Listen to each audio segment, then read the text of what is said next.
Inside ಸುದ್ದಿಗೆ ಸ್ವಾಗತ. ನಾನು ಹರಿಪ್ರಸಾದ್. ಮೊದಲಿಗೆ ಇವತ್ತಿನ ಇನ್ಸೈಡ್ ಸುದ್ದಿಯ ಹೈಲೈಟ್ಸ್ ಅನ್ನು ನಿಮಗೆ ತೋರಿಸ್ತೀನಿ. ಮೊದಲನೇ ಸುದ್ದಿ ಇರುವಂಥದ್ದು ಅಕ್ರಮ ಕಲ್ಲುಗಣಿಗಾರಿಕೆ ನಡೀತಾ ಇದ್ರೂ ಕೂಡ ಅಧಿಕಾರಿಗಳು ಕಣ್ಣು ಮುಚ್ಚಿ ಕುಳಿತಿದ್ದೇಕೆ ಅನ್ನುವಂಥದ್ದು. ಯಾಕಂದ್ರೆ ಈಗ ಅಕ್ರಮದ ವಿಚಾರದಲ್ಲಿ ಜಿಲ್ಲಾಡಳಿತ ಅಧಿಕಾರಿಗಳನ್ನು ಕಣ್ಣು ಮುಚ್ಚುವಂತೆ ಮಾಡಿದ್ಯಾರೋ ಅನ್ನೋದು ಒಂದು ಭಾಗ. ಆದರೆ ಈ ಅಕ್ರಮವನ್ನೇ ಸಕ್ರಮ ಮಾಡ್ತೀವಿ ಅನ್ನುವಂತಹ ಮಾತನ್ನ ಮುಖ್ಯಮಂತ್ರಿ ಯಡಿಯೂರಪ್ಪ ಅವರು ಹೇಳ್ತಾ ಇರೋದು ಏಕೆ ಅನ್ನುವಂತಹ ಸುದ್ದಿಯನ್ನು ನಿಮಗೆ ತೋರಿಸ್ತೀನಿ. ಇನ್ನು ಎರಡನೇ ಸುದ್ದಿ ಇರುವಂಥದ್ದು ಭೀಕರ ದುರಂತಕ್ಕೆ ಸಾಕ್ಷಿಯಾಗಿರ್ತಕ್ಕಂತಹ ಹುಣಸೋಡಿನ ಕಲ್ಲಿನ ಕ್ವಾರಿಯಲ್ಲಿ ಜನವರಿ 21ರ ರಾತ್ರಿ ನಡೆದಿದ್ದೇನು ಅನ್ನುವಂಥದ್ದು. ಯಾಕಂದರೆ ಕ್ಯಾಂಟರ್ನಲ್ಲಿ ಸ್ಫೋಟಕ ಬರುತ್ತೆ, 2 ಬೊಲೆರೋ ವಾಹನಗಳಿಗೆ ಶಿಫ್ಟ್ ಆಗುತ್ತೆ. ಒಂದು ಬೊಲೆರೋ ವಾಹನ ಸ್ಫೋಟ ಆಗುತ್ತೆ, ಇನ್ನೊಂದು ಬೊಲೆರೋ ವಾಹನ ತಪ್ಪಿಸಿಕೊಂಡಿದೆ. ಆ ವಾಹನ ಎಲ್ಲಿದೆ, ಬಚಾವಾಗಿದ್ದೇನೆ ಅಂತ ಹೇಳಿದವನು ಎಲ್ಲಿದ್ದಾನೆ ಅನ್ನುವಂಥದ್ದು ಬಹಳ ಮುಖ್ಯವಾಗಿದೆ. ಇನ್ನು ಮೂರನೇ ಸುದ್ದಿ ಇದೆ. ಬಿಜೆಪಿ ನಾಯಕರ ಅಸಮಾಧಾನವನ್ನ ಪ್ರತಿಪಕ್ಷ ನಾಯಕ ಸಿದ್ದರಾಮಯ್ಯ ಮಿಮಿಕ್ರಿಯ ಮೂಲಕವಾಗಿ ವ್ಯಂಗ್ಯವಾಡಿದ್ದಾರೆ. ಮಾತು ತಪ್ಪಿದ ನಾಯಕ ಅಷ್ಟೇ ಅಲ್ಲದೆ ನಾಲ್ಗೆ ಮೇಲೆ ನಿಂತ ನಾಯಕ, ಈ ಎಲ್ಲ ವಿಚಾರವನ್ನು ಕೂಡ ಸಿದ್ದರಾಮಯ್ಯ ಚುಚ್ಚುವ ವೇಳೆಯಲ್ಲಿ ಬಳಸಿಕೊಂಡಿರುವಂಥದ್ದು. ಆ ಸುದ್ದಿಯನ್ನು ಕೂಡ ನಿಮಗೆ ತೋರಿಸ್ತೀನಿ ಇವತ್ತಿನ ಇನ್ಸೈಡ್ ಸುದ್ದಿಯಲ್ಲಿ. ಈಗ ಮೊದಲ ಸುದ್ದಿಯ ಕಡೆಗೆ ಗಮನ ಹರಿಸೋಣ. ಬಹಳ ಮುಖ್ಯವಾಗಿ ಶಿವಮೊಗ್ಗದಲ್ಲಿ ನಡೆದಿರುವಂತಹ ಸ್ಫೋಟ ಇದು ಇಡೀ ರಾಜ್ಯವನ್ನ, ವಿಶೇಷವಾಗಿ ಮಲೆನಾಡು ಭಾಗವನ್ನು ಬೆಚ್ಚಿ ಬೀಳಿಸಿರುವಂಥದ್ದು. ಆದರೆ ಸ್ಫೋಟ ಸಂಭವಿಸಿದೆ. ಇಲ್ಲಿ ಅಕ್ರಮ ಗಣಿಗಾರಿಕೆ ನಡೀತಾ ಇತ್ತು ಅನ್ನೋಂಥದ್ದು ಮುಖ್ಯಮಂತ್ರಿಗಳ ಮಾತಿನಿಂದಲೂ ಕೂಡ ವ್ಯಕ್ತವಾಗ್ತಾ ಇದೆ. ಮುಖ್ಯಮಂತ್ರಿಗಳೇ ಹೇಳಿರೋ ಪ್ರಕಾರ ಕ್ರಷರ್ ನಡೆಸೋದಕ್ಕೆ ಮಾತ್ರ ಅನುಮತಿಯನ್ನು ಪಡೆದಿದ್ರು, ಆದರೆ ಕಲ್ಲಿನ ಕ್ವಾರಿಯನ್ನು ನಡೆಸ್ತಾ ಇದ್ರು, ಗಣಿಗಾರಿಕೆಯನ್ನು ನಡೆಸ್ತಾ ಇದ್ರು. ಅಂದರೆ ಗಣಿಗಾರಿಕೆಗೆ ಅನುಮತಿ ಇರಲಿಲ್ಲ ಅನ್ನುವಂಥದ್ದು ಕೂಡ ಸ್ಪಷ್ಟ ಆಗ್ತಾ ಇದೆ. ಹೀಗೆ ಅಕ್ರಮ ನಡೀತಾ ಇದೆ ಅನ್ನುವಂಥದ್ದು ಗೊತ್ತಿದೆ. ಆದರೆ ಈ ಅಕ್ರಮವನ್ನು ನೀವು ಸಕ್ರಮ ಮಾಡಿಕೊಳ್ಳಿ ಅನ್ನುವಂತಹ ಸಲಹೆಯನ್ನು ಮುಖ್ಯಮಂತ್ರಿಯವರೇ ನೀಡ್ತಾ ಇದ್ದಾರೆ. ಇದು ಅಕ್ರಮವನ್ನು ಸಕ್ರಮ ಮಾಡಿ ಅಂತ ಹೇಳಿದರೆ ನಾಳೆ ದಿನ ಯಾರು ಬೇಕಿದ್ರೂ ಅಕ್ರಮ ಮಾಡ್ಕೊಂಡು ಹೋಗ್ಬೋದು. ಆತ ಅಕ್ರಮ ಮಾಡಿದ ನಂತರ ಇಲ್ಲ ಸಕ್ರಮ ಮಾಡೋದಕ್ಕೂ ಕೂಡ ಒಂದು ಅರ್ಜಿ ಹಾಕ್ತಾ ಇದ್ದೀನಿ, ಹಾಗಾಗಿ ಸಕ್ರಮ ಮಾಡಿಕೊಡಿ ಅಂತ ಕೇಳೋದಕ್ಕೆ ಸಾಧ್ಯ ಆಗುತ್ತೆ. ಯಾಕಂದರೆ ಮುಖ್ಯಮಂತ್ರಿಗಳವರ ಮಾತಿನಿಂದ ಈ ರೀತಿಯಂಥ ಅನುಮಾನ ಮೂಡ್ತಾ ಇದೆ. ಮುಖ್ಯಮಂತ್ರಿಯವರ ಮಾತಿಗೆ ಪ್ರತಿಪಕ್ಷ ನಾಯಕ ಸಿದ್ದರಾಮಯ್ಯ ಕೂಡ ತಿರುಗೇಟು ಕೊಟ್ಟಿದ್ದಾರೆ. ಆ ಸುದ್ದಿಯನ್ನು ತೋರಿಸಿ ನೋಡಿ.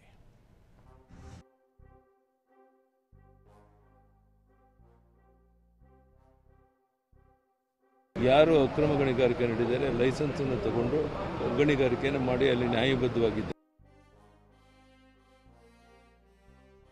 ಈಗ ಅಕ್ರಮ ಗಣಿಗಾರಿಕೆ ಮಾಡಿದ್ರೆ ಅಪರಾಧ ಅಂದ್ರೆ ಯಡಿಯೂರಪ್ಪ ಶಾಮೀಲಾಗಿದ್ದಾರೆ ಅಂತ ಆಯ್ತಲ್ಲ. ಶಿವಮೊಗ್ಗದ ಹುಣಸೋಡಿನಲ್ಲಿ ನಡೆದ ಸ್ಫೋಟಕ್ಕೆ ಇಡೀ ಮಲೆನಾಡೇ ನಡುಗಿ ಹೋಗಿತ್ತು. ಶಿವಮೊಗ್ಗ ನಗರದಿಂದ ಕೇವಲ 8 ಕಿಲೋಮೀಟರ್ ಅಂತರದಲ್ಲಿ ಈ ಭಾರೀ ಸ್ಫೋಟ ಸಂಭವಿಸಿತು. ಅದು ಅಕ್ರಮ ಕಲ್ಲು ಗಣಿಗಾರಿಕೆಯಲ್ಲಿನ ಸ್ಫೋಟ ಎನ್ನುವುದು ಗಮನಾರ್ಹ. ರಾಜ್ಯದ ಮುಖ್ಯಮಂತ್ರಿಯವರ ತವರು ಜಿಲ್ಲೆ, ಅವರ ಪುತ್ರ ಸಂಸದರಾಗಿರುವ ಜಿಲ್ಲೆಯಲ್ಲೇ ಈ ರೀತಿಯ ಅಕ್ರಮಕ್ಕೆ ಅವಕಾಶ ಸಿಕ್ಕಿದ್ದು ಹೇಗೆ? ಇಷ್ಟಾದರೂ ಅಧಿಕಾರಿಗಳು ಕಣ್ಣು ಮುಚ್ಚಿ ಕುಳಿತಿದ್ದೇಕೆ? ಅಧಿಕಾರಿಗಳನ್ನ ಕಣ್ಣು ಮುಚ್ಚುವಂತೆ ಮಾಡಿದ್ಯಾರು ಎಂಬಿತ್ಯಾದಿ ಪ್ರಶ್ನೆಗಳು ಮೂಡಿದ್ದವು.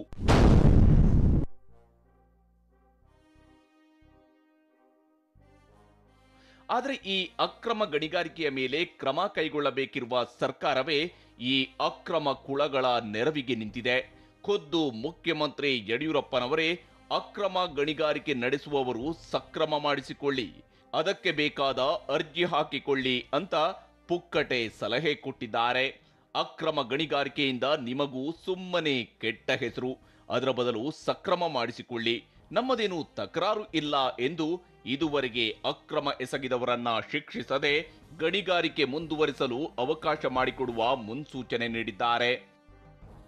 ಯಾರು ಅಕ್ರಮ ಗಣಿಗಾರಿಕೆ ನಡೆದಿದ್ದಾರೆ ಲೈಸೆನ್ಸನ್ನು ತಗೊಂಡು ಗಣಿಗಾರಿಕೆಯನ್ನು ಮಾಡಿ ಅಲ್ಲಿ ನ್ಯಾಯಬದ್ಧವಾಗಿದ್ದಾರೆ. ಆದರೆ ಅಕ್ರಮವಾದ ಗಣಿಗಾರಿಕೆ ಮಾಡೋದ್ರಿಂದ ಇಲ್ಲ ಸಲ್ಲದ ಕೆಟ್ಟ ಹೆಸರು ಬರುತ್ತೆ, ಅವ್ರಿಗೂ ಒಳ್ಳೆಯದಾಗಲ್ಲ. ಇದರ ದುಷ್ಪರಿಣಾಮ ಎದುರಿಸಬೇಕಾಗುತ್ತೆ. ಅದಕ್ಕೋಸ್ಕರ ಅಕ್ರಮ ಗಣಿಗಾರಿಕೆ ನಿಲ್ಲಿಸಬೇಕು. ಅವರು ಅರ್ಜಿ ಹಾಕಿಬಿಟ್ಟು ಸಕ್ರಮ ಮಾಡಿಸ್ಕೊಳ್ಳಿ, ನಂತರ ಅಗತ್ಯ ಇದ್ದ ಕಡೆ ಗಣಿಗಾರಿಕೆ ಮಾಡೋಕ್ಕೆ ಕ್ರಷರ್ ನಡೆಸೋದಕ್ಕೆ ನಮ್ಮದೇನು ಅಭ್ಯಂತರ ಇಲ್ಲ. ಆದರೆ ಸಿಎಂ ಮಾತಿಗೆ ಪ್ರತಿಪಕ್ಷ ನಾಯಕ ಸಿದ್ದರಾಮಯ್ಯ ತೀವ್ರ ಆಕ್ಷೇಪ ವ್ಯಕ್ತಪಡಿಸಿದ್ದಾರೆ. ಸಿಎಂ ಮಾತು ನೋಡಿದ್ರೆ ಅವರೇ ಈ ಅಕ್ರಮದಲ್ಲಿ ಶಾಮೀಲಾಗಿದ್ದಾರೆ ಎನ್ನುವುದು ಗೊತ್ತಾಗುತ್ತಿದೆ ಎಂದಿದ್ದಾರೆ. ಹಾಗಿದ್ದರೆ ರಾಜ್ಯದಲ್ಲಿ ಗಣಿಗಾರಿಕೆಗೆ ಸಂಬಂಧಿಸಿದ ಕಾನೂನು ಇರೋದೇಕೆ ಎಂದು ಪ್ರಶ್ನಿಸಿದ್ದಾರೆ. ಈಗ ಅಕ್ರಮ ಗಣಿಗಾರಿಕೆ ಮಾಡಿದ್ರೆ ಅಪರಾಧ, ಅದಕ್ಕೇನು ಶಿಕ್ಷೆ ಅಂದ್ರೆ ಯಡಿಯೂರಪ್ಪ ಶಾಮೀಲಾಗಿದ್ದಾರೆ ಅಂತ ಆಯ್ತಲ್ಲ. ನೀವು ಯಾರ್ಯಾರು ಹಾಕಿದ್ರಿ ಕೊಡ್ರಿ, ನಾನು ಸಕ್ರಮ ಮಾಡ್ಬಿಡ್ತೀನಿ ಅನ್ನೋದಕ್ಕೆ. ಅಕ್ರಮವಾಗಿ ಮನೆ ಕಟ್ಕೊಂಡಿರೋದಲ್ಲ, ಅಕ್ರಮವಾಗಿ ಜಮೀನು ಆಕ್ರಮಿಸ್ಕೊಂಡಿರೋದಲ್ಲ ಇದು. ಯಾರೋ ಬಡವ ಜಮೀನು ಮಾಡ್ತಾ ಇದ್ದಾನೆ, ವ್ಯವಸಾಯ ಮಾಡ್ತಾ ಇದ್ದಾನೆ, ಅವ್ನು ಸಕ್ರಮ ಮಾಡೋಕ್ಕೆ ಅಂತಲ್ಲ. ಹಾಗಾದರೆ ಈ ಲೈಸೆನ್ಸ್ ಯಾಕೆ ಕೊಡಬೇಕು? ಮೈನಿಂಗು ಆ ಕಾನೂನು ಯಾಕಿರೋದು? ಇಂದು ಶಿವಮೊಗ್ಗ ಪ್ರವಾಸದಲ್ಲಿರುವ ಸಿಎಂ ಯಡಿಯೂರಪ್ಪ ಕೂಡ ಸ್ಫೋಟ ಸಂಭವಿಸಿದ್ದ ಹುಣಸೋಡಿನ ಕಲ್ಲು ಗಣಿಗಾರಿಕೆ ಪ್ರದೇಶಕ್ಕೆ ಭೇಟಿ ನೀಡಿದ್ದರು.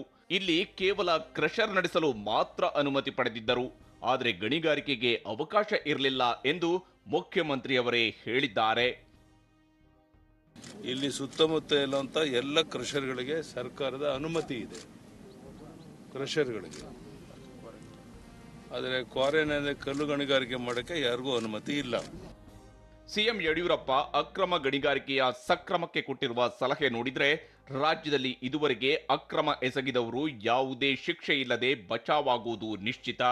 ಹಾಗೇನಾದರೂ ಆದರೆ ಅದು ಅಕ್ರಮ ದಂಧೆಕೋರರಿಗೆ ಮುಕ್ತ ಪರವಾನಗಿ ನೀಡಿದಂತೆ ಅನ್ನೋದ್ರಲ್ಲಿ ಯಾವುದೇ ಅನುಮಾನ ಬೇಕಿಲ್ಲ. ಮೈಸೂರಿನಿಂದ ರಾಮ್ ಮತ್ತು ಶಿವಮೊಗ್ಗದಿಂದ ಕಿರಣ್ ಸೂರ್ಯ ಜತೆ ಪ್ರಮೋದ್, TV9 ಬೆಂಗಳೂರು. ಇಲ್ಲಿ ಅಕ್ರಮ ಗಣಿಗಾರಿಕೆ ನಡೆದಿದೆ ಅನ್ನುವಂಥದ್ದು ಗೊತ್ತಾಗ್ತಾ ಇದೆ. ಹಾಗೆಯೇ ಜನವರಿ 21ರ ಆ ಕರಾಳ ರಾತ್ರಿ ಕಲ್ಲಿನ ಕ್ವಾರಿಯಲ್ಲಿ ನಡೆದಿದ್ದೇನು, ಅವತ್ತು ನಿಜಕ್ಕೂ ಕೂಡ ಅಲ್ಲಿ ಏನಾಯಿತು, ಒಂದು ಕ್ಯಾಂಟರ್ 2 ಬೊಲೆರೋ ನಡುವೆ ನಡೆದಿರುವಂತಹ ಸ್ಫೋಟ, ಅದರ ಬಗ್ಗೆ ಸುದ್ದಿ ತೋರಿಸಿ ನೋಡಿ.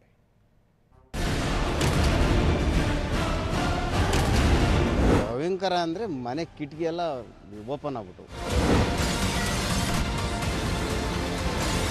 ಚುಂಡ ಎಲ್ಲಿದೆ ಈ ರೀತಿ ಹುಡ್ಕುವಂಥ ಪರಿಸ್ಥಿತಿಗೆ ಬಂದಿದ್ದೀವಿ ನಾವು. ತನಿಖೆಯಿಂದ ಎಲ್ಲ ಸಂಗತಿಗಳು ಸ್ಪಷ್ಟ ಆಗಬೇಕು. ಈ ವಾಹನದಲ್ಲಿ ಸುಮಾರು 5ರಿಂದ 6 ಜನರು ಇದ್ರು ಅನ್ನೋಂಥ ಒಂದು ಮಾಹಿತಿ ಈಗಾಗಲೇ ಸಿಗ್ತಾ ಇರುವಂಥದ್ದು. ಭೀಕರ ದುರಂತಕ್ಕೆ ಸಾಕ್ಷಿಯಾಗಿರುವ ಹುಣಸೋಡಿನ ಕಲ್ಲಿನ ಕ್ವಾರಿಯಲ್ಲಿ ಜನವರಿ 21ರ ರಾತ್ರಿ ನಡೆದಿದ್ದೇನು ಎನ್ನುವ ಬಗ್ಗೆ ಸಾಲು ಸಾಲು ಅನುಮಾನಗಳು ಮುಂದುವರೆದಿವೆ. ಈಗಾಗಲೇ ತನಿಖೆಯಲ್ಲಿ ಗೊತ್ತಾಗಿರುವ ಪ್ರಕಾರ ಅಂದು ರಾತ್ರಿ ಆಂಧ್ರ ಪ್ರದೇಶದ ಅನಂತಪುರ ಜಿಲ್ಲೆಯ ರಾಯಗಢದ ಹನುಮಾನ್ ಎಂಟರ್ಪ್ರೈಸಸ್ನಿಂದ ಸ್ಫೋಟಕಗಳನ್ನು ತರಿಸಲಾಗಿತ್ತು. ಕ್ಯಾಂಟರ್ ವಾಹನದಲ್ಲಿ ಹುಣಸೋಡಿನವರೆಗೂ ಸ್ಫೋಟಕಗಳನ್ನು ತರಲಾಗಿತ್ತು. ಇಲ್ಲಿ ಅದೇ ಕ್ಯಾಂಟರ್ ವಾಹನ ಛಿದ್ರವಾಗಿ ಬಿದ್ದಿರೋದು, ಜೊತೆಗೆ ಇಲ್ಲಿದ್ದ ವ್ಯಕ್ತಿಗಳನ್ನು ಸ್ಫೋಟಕ ಪೀಸ್ ಮಾಡಿತ್ತು. ಮೊನ್ನೆ ರಾತ್ರಿ ಸ್ಫೋಟ ನಡೆದ ಸ್ಥಳದಲ್ಲಿ ಈಗಾಗಲೇ ಸದ್ಯ ನಾನು ನಿಂತ್ಕೊಂಡಿದ್ದೀನಿ. ನಾವೀಗ ದೃಶ್ಯದಲ್ಲಿ ನೋಡ್ತಾ ಇರುವಂತೆ ಈ ಒಂದು ಸ್ಥಳದಲ್ಲಿ ಅಂದರೆ ಏನಂತ ಹೇಳಿದ್ರೆ ಈ ಒಂದು ಸ್ಥಳದಲ್ಲೇ ಸ್ಫೋಟ ನಡೆದಿರುವಂಥದ್ದು. ನಾವೀಗ ದೃಶ್ಯದಲ್ಲಿ ನೋಡ್ತಾ ಇರುವಂತೆ ಈ ಒಂದು ವಾಹನ ಏನಿದೆ ಆ ಒಂದು ವಾಹನದಲ್ಲಿ ತಂದಿದ್ದಂಥ ಸ್ಫೋಟಕಗಳೇ ಈಗ ಸ್ಫೋಟಗೊಂಡಿರುವಂಥದ್ದು.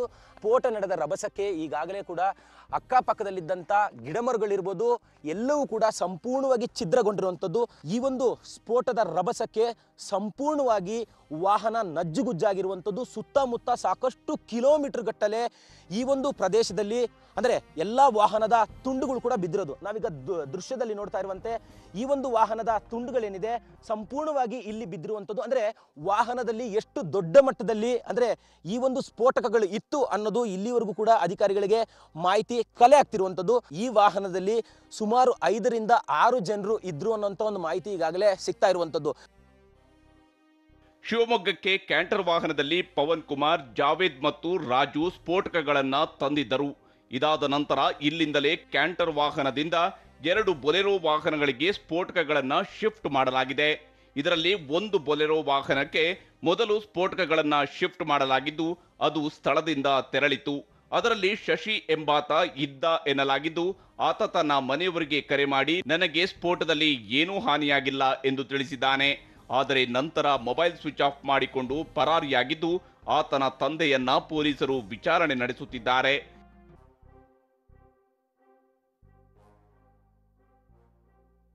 ಇನ್ನು 2ನೇ ಬೊಲೆರೋ ವಾಹನಕ್ಕೆ ಸ್ಫೋಟಕಗಳನ್ನು ಶಿಫ್ಟ್ ಮಾಡುವಾಗಲೇ ಸ್ಫೋಟ ಸಂಭವಿಸಿದೆ.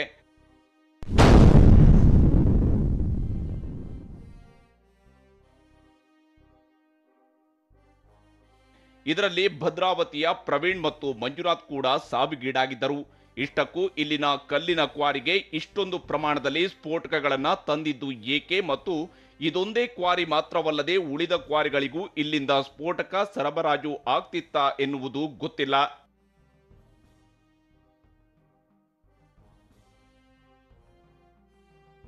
ಇದರ ನಡುವೆ ಶಿವಮೊಗ್ಗದ ಪ್ರಭಾವಿ ರಾಜಕಾರಣಿಗಳು ಹಾಗೂ ಗಣಿ ಇಲಾಖೆಯ ಮಹಿಳಾ ಅಧಿಕಾರಿಯೊಬ್ಬರು ಈ ಅಕ್ರಮ ಗಣಿಗಾರಿಕೆಯಲ್ಲಿ ಶಾಮೀಲಾಗಿದ್ದಾರೆ ಎನ್ನುವ ಆರೋಪ ಕೇಳಿಬಂದಿದೆ. ಹಾಗಿದ್ದರೂ ಘಟನೆಯ ಬಗ್ಗೆ ಸಂಪೂರ್ಣ ತನಿಖೆ ನಡೆಸಿ ಸತ್ಯಾಂಶ ಬಯಲಿಗೆಳೆಯುವುದಾಗಿ ಸಿಎಂ ಯಡಿಯೂರಪ್ಪ ಭರವಸೆ ನೀಡಿದ್ದಾರೆ. ಸಮಗ್ರ ತನಿಖೆ ಆದಮೇಲೆ ವಾಸ್ತವಿಕ ಸ್ಥಿತಿ ಏನು ಅಂತ ಗೊತ್ತಾಗುವಂಥದ್ದು.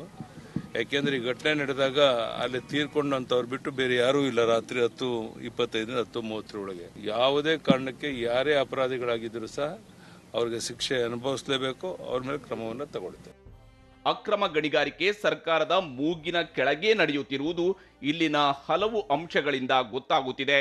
ಆದರೆ ಇದುವರೆಗೆ ಅಕ್ರಮದ ಬಗ್ಗೆ ಜಾಣ ಮೌನ ವಹಿಸಿದ್ದ ಸರ್ಕಾರ ಈಗ ಈ ಅಕ್ರಮದ ವಿರುದ್ಧ ಕಠಿಣ ಕ್ರಮ ಕೈಗೊಳ್ಳಲೇಬೇಕಿದೆ.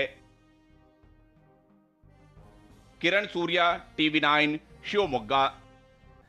ಬಿಜೆಪಿಯ ನಾಯಕರು ತಮ್ಮ ಕೆಲಸ ಆಗೋ ತನಕ ಯಡಿಯೂರಪ್ಪ ಅವ್ರನ್ನ ಬಹಳ ಹೊಗಳ್ತಾ ಇದ್ರು. ಆದರೆ ಈಗ ಅವರನ್ನ ತೆಗಳ್ತಾ ಇದ್ದಾರೆ ಅನ್ನೋದನ್ನು ಪ್ರತಿಪಕ್ಷ ನಾಯಕ ಸಿದ್ದರಾಮಯ್ಯ ತಮ್ಮದೇ ಶೈಲಿಯಲ್ಲಿ ಮಿಮಿಕ್ರಿ ರೀತಿಯಲ್ಲಿ ಮಾಡಿ ತೋರಿಸಿದ್ದಾರೆ. ಯಾಕಂದರೆ ಬಿಜೆಪಿಯ ಓರ್ವ ನಾಯಕ ಯಡಿಯೂರಪ್ಪ ಅವ್ರನ್ನ ಹೊಗಳಿದ ರೀತಿ ಮತ್ತು ಇವತ್ತು ತೆಗಳ್ತಾ ಇರುವಂತಹ ರೀತಿಯ ಬಗ್ಗೆ ಸಿದ್ದರಾಮಯ್ಯ ಅವರು ಒಂದು ರೀತಿಯಂಥ ಮಿಮಿಕ್ರಿಯ ರೀತಿಯಲ್ಲಿ ಇದನ್ನು ಮಾಡಿ ತೋರಿಸಿದ್ದಾರೆ. ಅದನ್ನು ತೋರಿಸ್ತೀನಿ ನೋಡಿ.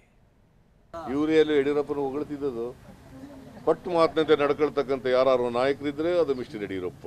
That is mister Yediyurappa. That is mister Yediyurappa. ಮಾತು ತಪ್ಪದ ಮಗ, ಈಗ ನಾಲಿಗೆ ಇಲ್ಲದ ನಾಯಕ.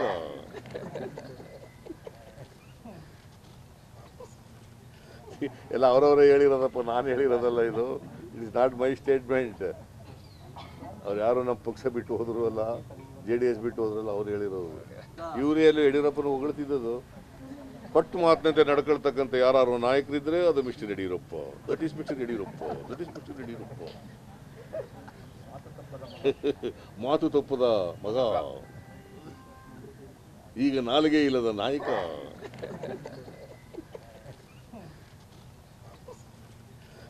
ಎಲ್ಲ ಅವರವರೇ ಹೇಳಿರೋದಪ್ಪ, ನಾನು ಹೇಳಿರೋದಲ್ಲ. ಇದು it is not my statement.